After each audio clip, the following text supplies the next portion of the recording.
जय हिंद साथियों, मैं आनंद चौहान आप सभी का हार्दिक स्वागत करता हूं आपके अपने यूट्यूब चैनल टीचिंग विद आनंद चौहान में। तो दोस्तों, आज के इस वीडियो में हम आप लोगों के लिए लेकर आए हैं 20 फरवरी 2025 की जो आपकी सभी शिफ्टों के जो एसएससी जीडी के जो भी एग्ज़ाम हुए हैं उन सभी शिफ्टों का दोस्तों आज के इस वीडियो में हम एनालिसिस करने वाले हैं कि 20 फरवरी की आपकी फर्स्ट शिफ्ट, सेकंड शिफ्ट और दोस्तों थर्ड शिफ्ट, तीनों शिफ्टों को मिलाकर दोस्तों जो हमने क्वेश्चंस कलेक्ट किए हैं उनके दोस्तों हम एनालिसिस के बारे में आज के इस वीडियो में डिस्कस करेंगे। जैसा कि आप सभी जानते हो कि अब आप लोगों का जो एग्ज़ाम है वो 25 फरवरी को होगा, ठीक है।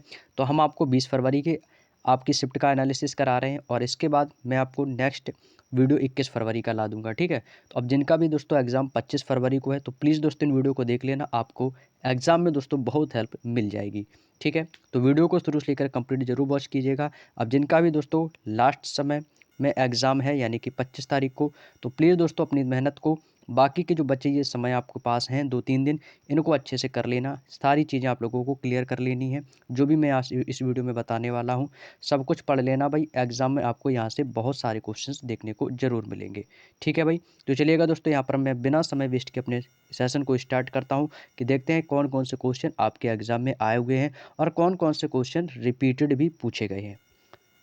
तो यहाँ पर दोस्तों हम सबसे पहले 20 फरवरी के जितनी भी शिफ्ट है, फर्स्ट शिफ्ट सेकंड शिफ्ट तीनों के इसमें दोस्तों मिक्स क्वेश्चंस आप लोगों के लिए दिए गए हैं।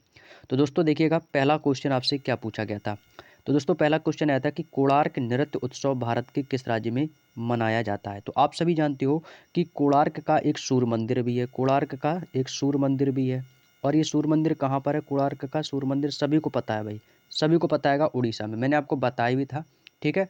तो जो उड़ीसा में है ये आपका स्थित है। तो बस वहीं से आपका कोणार्क नृत्य उत्सव भी पूछा है कि भारत के किस राज्य में है, या कोणार्क का सूर्य मंदिर किस राज्य में है, तो वो कहाँ पर है? उड़ीसा में। तो कोणार्क नाम से एक नृत्य उत्सव भी है और कोणार्क में ही आपका एक सूर्य मंदिर भी स्थित है, इसलिए इसको कोणार्क का सूर्य मंदिर भी कहा जाता है, ठीक है भाई।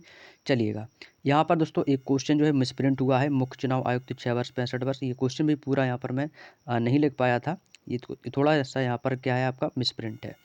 चलिएगा आगे चलते हैं। अगला क्वेश्चन था कि 2011 की जनगणना के अनुसार भारत का बाल लिंग अनुपात कितना है। तो भाई 0 से 6 वर्ष है। कितना है अनुपात? 0 से 6 वर्ष है। मोहिनी अट्टम किस राज्य का शास्त्रीय नृत्य है? तो याद रखिएगा दोस्तों, जो मोहिनी अट्टम है ये किस राज्य का है? तो आपको सर ये केरल का है, ठीक है। क्या कहाँ का है दोस्तों? केरल का है। तो मोहिनी अट्टम ये आपका दोस्तों केरल का प्रमुख लोक नृत्य है। अब देखो ये तो आपके मोहिनीअट्टम है और इसी के साथ केरल का और कौन सा है? तो कथकली भी पूछा जाता है, ठीक है। कथकली तो सभी को पता होगा भाई, कहाँ से कथकली, कहाँ से? केरल। कथकली कहाँ का है? तो ये भी केरल का ही है। मोहिनीअट्टम ये भी केरल का है, ठीक है।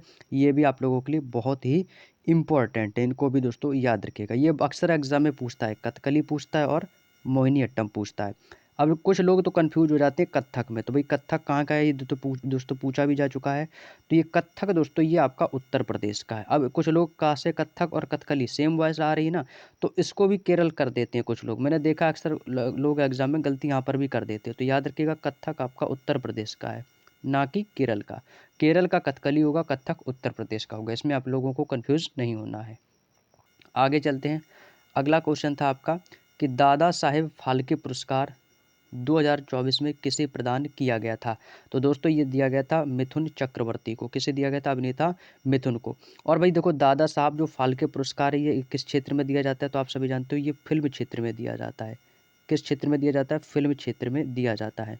हो सकता है आने वाली शिफ्ट में आपसे ये भी पूछ दे कि बताएगा कि फिल्म के क्षेत्र में कौन सा पुरस्कार दिया जाता है। तो दादा साहब फाल्के पुरस्कार फिल्म क्षेत्र में दिया जाता है, ठीक है भाई। और एक बात पूछा जाता है कि ग्रैमी पुरस्कार किस क्षेत्र में दिया जाता है? ग्रैमी पुरस्कार है ना। तो भाई विभिन्न क्षेत्रों में दिए जाने वाले पुरस्कार ये भी पढ़ लेना। ग्रैमी पुरस्कार ये इंपॉर्टेंट है, मैं आपको बता रहा हूँ। तो ग्रैमी पुरस्कार यदि पूछेगा तो आपको सर ये सर संगीत क्षेत्र में दिया जाता है। किस में दिया जाता है? ग्रैमी पुरस्कार आपको सर संगीत के क्षेत्र में ग्रैमी पुरस्कार दिया जाता है, ठीक है। और वैसे ये दादा साहब फाल्के पुरस्कार फिल्म क्षेत्र में दिया जाता है, ठीक है। ज्ञानपीठ पुरस्कार भैया पता ही होगा भाई, महादेवी वर्मा को भी दिया जा चुका है। तो भाई महादेवी वर्मा किससे संबंधित थी? साहित्य से। तो ज्ञानपीठ पुरस्कार किस क्षेत्र में दिया जाता है? तो आपको सर ये सर साहित्य क्षेत्र में दिया जाता है। किस क्षेत्र में दिया जाता है? तो आपको सर ये साहित्य के क्षेत्र में दिया जाता है। तो विभिन्न क्षेत्रों में दिए जाने वाले पुरस्कार भाई आप लोग यहाँ से जरूर पढ़ लेना, यहाँ से भी क्वेश्चन पूछे जाते हैं। आगे चलते हैं। अगला क्वेश्चन था कि प्रधानमंत्री नरेंद्र मोदी के प्रधान सचिव कौन है 2024 में? तो वह हैं डॉक्टर पी के मिश्रा। कौन है भाई? प्रधानमंत्री मोदी के प्रधान सचिव कौन है? तो डॉक्टर पी के मिश्रा हैं। अगला क्वेश्चन आया था कि मौलिक अधिकार कौन से आर्टिकल में आते हैं? तो आर्टिकल 12 से आर्टिकल 35 तक में आपके मौलिक अधिकारों का वर्णन किया गया है। आगे चलते हैं। देखो, मैंने आपको पंचवर्षीय योजना, भाई मैंने पंचवर्षीय योजना पर एक अलग से स्पेशल ट्रिक का वीडियो बनाया है कि कैसे आप दोस्तों इनके याद रख सकते हो। तो दोस्तों, ये आया है आपका गाडगिल योजना के रूप में किसे जाना जाता है? तो ये आपकी तीसरी पंचवर्षीय योजना है। तो दोस्तों, आपकी जो तीसरी पंचवर्षीय योजना है ये किस पर आधारित है? आपको सर ये गाडगिल योजना पर आधारित है। अगला क्वेश्चन आया था आत्मनिर्भर भारत की शुरुआत कब हुई थी? तो आत्मनिर्भर भारत की जो शुरुआत है ये 3 मई 2020 को हुई थी। कब हुई थी? 3 मई 2020 को इनकी शुरुआत हुई थी। अगला क्वेश्चन आया था कि अभिनव भारत समाज की स्थापना किसके द्वारा की गई थी? तो ये दोस्तों विनायक सावरकर के द्वारा अभिनव भारत समाज की स्थापना की गई थी। ये इंपॉर्टेंट क्वेश्चन है, इसको याद रख लेना भाई, ठीक है। अब यहाँ से दोस्तों भी क्वेश्चन आपसे पूछा जा सकता है कि जैसे आपका अभिनव भारत समाज है, ठीक है, इसमें क्या पूछा है इन्होंने? इन्होंने पूछा है कि अभिनव भारत समाज की स्थापना किसके द्वारा की गई थी? तो आपने बता दिया कि विनायक दामोदर सावरकर। इनका नाम क्या है दोस्तों? विनायक दामोदर सावरकर नाम है इनका, ठीक है, याद रख लेना विनायक। अब हो सकता है आने वाले एग्जाम में विनायक ना देखे, केवल दामोदर सावरकर, तो आप लोग कंफ्यूज हो जाओगे, तो इसलिए इनका नाम पूरा याद रख लो, विनायक दामोदर सावरकर नाम है इनका पूरा नाम, ठीक है, विनायक दामोदर सावरकर। अब आपसे पूछ लिया है कि अभिनव भारत समाज की स्थापना किसके द्वारा की गई। हो सकता है कि 25 तारीख की शिफ्ट में ये पूछ ले कि कब की गई थी। तो भाई कब की गई थी? तो याद रखिएगा ये कही गई थी आपकी 1904 ईस्वी में। कब की गई थी? 1904 ईस्वी में, ठीक है। ये आपके लिए इंपॉर्टेंट होगा, स्टार पॉइंट बना के नोट कर लेना। तो 1904 में क्या किया गया था? इसकी स्थापना की गई थी, ठीक है। और इसको भंग कब कर दिया गया था? तो इसे भंग इन्होंने कर दिया था 1952 में। विनायक दामोदर सावरकर ने इन्हें भंग कर दिया था 1952 में, लेकिन स्थापना 1904 में की गई थी। यदि भंग पूछेगा कि भंग कब हुई थी अभिनव भारत समाज को भंग किसने किया, तो इन्होंने ही किया था, विनायक दामोदर सावरकर ने। कब किया था? 1952 में किया था, ठीक है, इंपॉर्टेंट है। अगला क्वेश्चन आता है कि IFSC कोड कितने अंकों का होता है? तो दोस्तों ये 11 अंकों का होता है। IFSC जो कोड होता है ना, IFSC कोड कितने अंकों का होता है? तो ये आप IFSC जो कोड होता है ये आपके बैंक में देखो सभी का होता है, ठीक है। जैसे बैंक ऑफ बड़ौदा का हुआ कितना होता है 12, और आपके जो डिस्ट्रिक्ट वगैरह होते हैं उसमें लिख देते हैं। तो उसी प्रकार से दोस्तों इनके IFSC कोड होते हैं, ठीक है। तो IFSC कोड कितने अंक का होता है? तो सभी को पता होगा भाई, 11 अंकों का होता है, ठीक है। याद रखिएगा कितने अंकों का होता है? 11 अंकों का। और देखो आने वाले एग्जाम में ये भी क्वेश्चन पूछा जा सकता है भाई, स्विफ्ट कोड कितने अंक का होता है? भाई बैंक का भी स्विफ्ट कोड होता है ना। स्विफ्ट कोड क्या होता है? जो फॉरेनर जो कंट्री से जो हमारा पैसा आता है वो इंडियन करेंसी में दोस्तों इंटरचेंज, तो ये स्विफ्ट कोड के ही जरिए होता है। तो स्विफ्ट कोड कितने अंकों का होता है? तो आप कहोगे सर 8 या दोस्तों 11 अंकों का हो सकता है। 8 अंकों का भी हो सकता है और 11 अंकों का भी हो सकता है, ठीक है। ये आपका स्विफ्ट कोड होता है, ठीक है। जैसे मैक्सिमम जो आपका जो स्विफ्ट कोड होता है ज़्यादातर 8 का ही होता है मोस्टली, और लगभग 11 अंक। तो ये ऑप्शन पर डिपेंड करता है क्या आता है, ठीक है, याद रख लीजिएगा। आगे चलते हैं। अगला क्वेश्चन आया था, देखो पंचवर्षीय योजना से फिर से क्वेश्चन कि किस पंचवर्षीय योजना में भारत को आत्मनिर्भर और स्व उत्पादक अर्थव्यवस्था बनाने का प्रस्ताव रखा गया था? तो वो थी तीसरी पंचवर्षीय योजना। कौन सी थी मेरे भाई? तीसरी पंचवर्षीय योजना थी। राष्ट्रीय खो खो बालिका चैंपियनशिप 2023 का विजेता कौन है? तो वो है आपका केरल। और खो खो में खिलाड़ियों की संख्या कितनी होती है? 9 होती है, ठीक है। इसको भी आप लोग याद रख लेना। आगे चढ़ते हैं। अगला आया था कि शकों के नाम से किसे जाना जाता था? तो वो था इंडो सीथियन। कौन था भाई? इंडो सीथियन को शकों के नाम से भी जाना जाता है। अगला क्वेश्चन आया था कि सरोजा वैद्यनाथन किस शास्त्रीय नृत्य से संबंधित है? तो ये भरतनाट्यम से हैं। और मैंने कल भी आपको भरतनाट्यम के लिए बताया था कि भरतनाट्यम जो है ये आपका किस राज्य का है दोस्तों? आपको सर ये तमिलनाडु का है। तो भरतनाट्यम कहाँ का है शास्त्रीय नृत्य? तो ये आपका तमिलनाडु का हो जाएगा।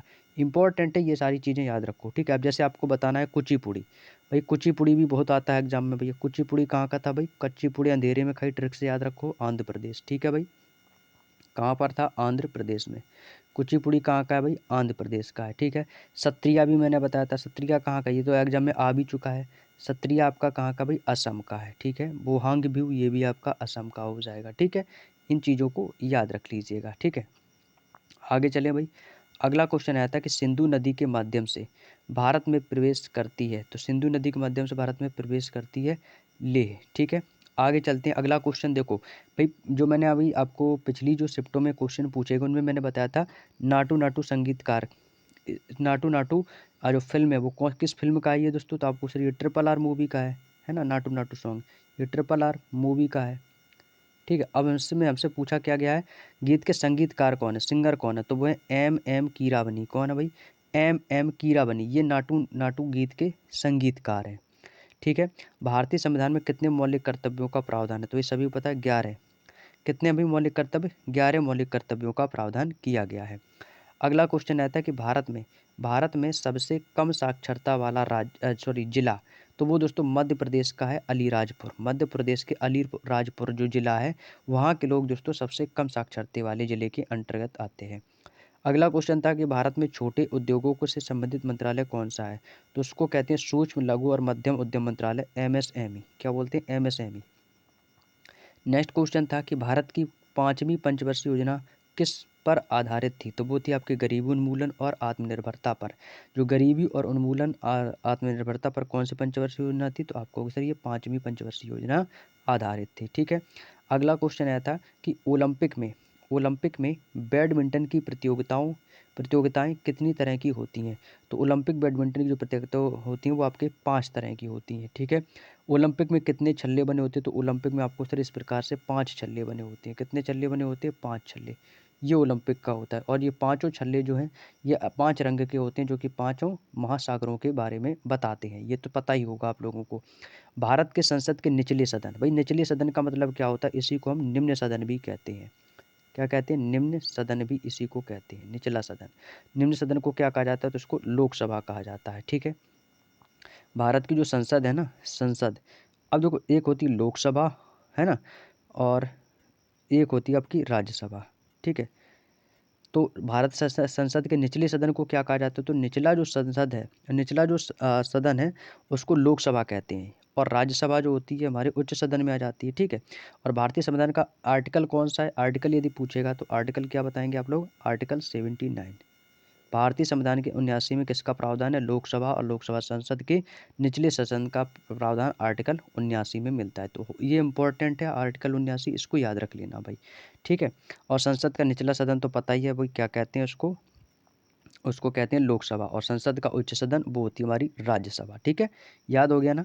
चलिएगा, अगला क्वेश्चन था कि समानता का अधिकार किस अनुच्छेद में है, तो आर्टिकल 14, 15, 16, 17 में हमें समानता के अधिकार का वर्णन किया गया है। अगला क्वेश्चन था कि बांग्लादेश विद्रोह के समय भारत में कौन सी पंचवर्षीय योजना थी, तो वो थी हमारी चौथी पंचवर्षीय योजना 1969 से 1974। पंचवर्षीय योजना से भाई इस बार SSC GD ने धमाकेदार क्वेश्चन पूछे हैं। जिसने पंचवर्षीय योजना को रट लिया ना भाई अच्छे से, उसका तो कोई क्वेश्चन भी गलत नहीं हुआ होगा। बास्केटबॉल में जिस रिंग में गेंद डाली जाती है उसकी ऊंचाई जमीन से कितनी होती है, तो वो होती है 10 फुट, या बोल सकते हैं लगभग 3.05 मीटर। ये होती है बास्केटबॉल में जो रिंग गेंद में डाली जाती है। ठीक है, ये उसकी ऊंचाई थी। ठीक है, अगला क्वेश्चन था भारतीय संसद के निचले सदन, ये तो शायद रिपीटेड क्वेश्चन आ गया, फिर से टाइप हो गया, तो लोकसभा अभी मैंने बताया था। ठीक है, उच्च सदन क्या है, राज्यसभा। प्राचीन काल में मानव शरीर में कुल हड्डियों की संख्या का अध्ययन सबसे पहले किसने किया था, तो वो थे हिप्पोक्रेटस और गैलन ने। किसने किया था भाई, हिप्पोक्रेटस और गैलन ने मानव शरीर में कुल हड्डियाँ, कोई कुल हड्डियाँ कितनी बताई थी, 206 बताई थी, है ना। तो वही है कि सबसे पहले किसने किया था, हिप्पोक्रेटस और गैलन ने किया था। 2011 की जनगणना के मुताबिक सबसे कम लिंगानुपात वाला जिला, तो वो है आपका दमन जिला। दमन जिला जो है यह हमारे 2011 की जनगणना के मुताबिक सबसे कम लिंगानुपात वाला जिला था।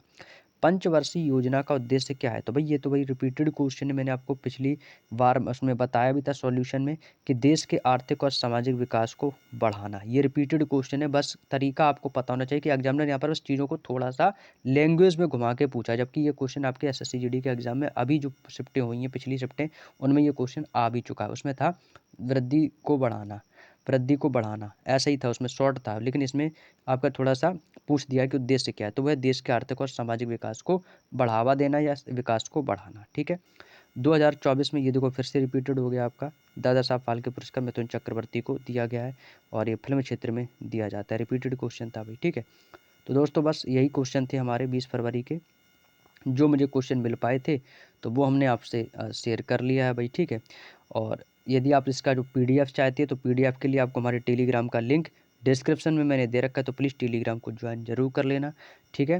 तो जैसे ही आप टेलीग्राम पर पहुँचेंगे तो इसका पीडीएफ वहीं पर आपको फाइल में जाकर देखने को मिल जाएगा, वहाँ से इसको डाउनलोड कर लेना, ठीक है। मुझे ज़्यादा तो क्वेश्चन 20 फरवरी के ज़्यादा क्वेश्चन मुझे नहीं मिल पाए थे, जो मिले थे उसको दोस्तों मैंने आप लोगों के साथ शेयर कर दिया है। उम्मीद करता हूँ दोस्तों आपको वीडियो पसंद आया हो।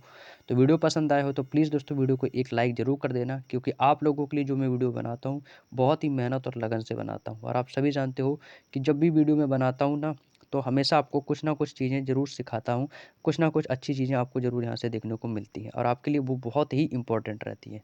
तो प्लीज़ दोस्तों इस वीडियो को ज़रूर ज़्यादा से ज़्यादा प्यार देना, सपोर्ट करना और वीडियो को ज़्यादा से ज़्यादा शेयर करना। और यदि आप चैनल पर नए हो तो प्लीज़ चैनल को ज़रूर सब्सक्राइब कर लिया करो। मैं कह रहा हूँ गारंटी के साथ आपको इस चैनल से बहुत कुछ सीखने को मिलेगा और आप किसी भी कॉम्पिटिटिव एग्ज़ाम की तैयारी कर रहे हो, यहाँ से आपको बहुत सारी चीज़ें हेल्प मिलेंगी। मैं देख रहा हूँ काफ़ी दिनों से दोस्तों आप लोगों के कमेंट्स जो सबसे ज़्यादा रिक्वायरमेंट आ रही है वो एनटीपीसी ग्रुप डी मैथ की बुक के सॉल्यूशन के लिए आ रही है। तो उसके लिए दोस्तों मैंने उसका सॉल्यूशन ढूँढ लिया है आप लोगों के लिए कि कैसे हम अपनी तैयारी को ग्रुप डी के लिए बेहतर कर सकते हैं। तो बहुत जल्दी ही हम अंकित भाटी सर की आरडब्ल्यूए की एनटीपीसी ग्रुप डी मैथ्स की बुक का सॉल्यूशन हम अपने टीचिंग विद अनंत चैनल पर बहुत ही जल्द दोस्तों लेकर आ रहे हैं। तो प्लीज़ दोस्तों आप लोग जुड़ना बिल्कुल भी ना भूलें। बस मुझे आप लोगों से यही कहना चाहूँगा, प्लीज़ दोस्तों सपोर्ट और प्यार ज़्यादा से ज़्यादा बनाए रखना, ताकि हमें एक मोटिवेशन मिले और हम डिमोटिवेट ना हो और आप लोगों के लिए ऐसे ही कंटिन्यू वीडियो लाते रहें। तो चलिएगा दोस्तों आज की वीडियो में इतना ही रखता हूँ और 21 फरवरी को जो शिफ्ट में जितने भी क्वेश्चंस पूछे गए उसका भी वीडियो मैं जल्दी अपलोड कर दूँगा। 25 फरवरी को एग्ज़ाम है, अभी आपके पास 2-3 दिन का समय है। अच्छे से पढ़ लेना भाई, ठीक है? और बिल्कुल भी घबराना नहीं, अच्छे से एग्ज़ाम दो और रिजल्ट भी आप लोगों का अच्छा ही आएगा। तो चलिएगा दोस्तों आज की वीडियो में इतना ही। सभी को जय हिंद, जय भारत, वंदे मातरम।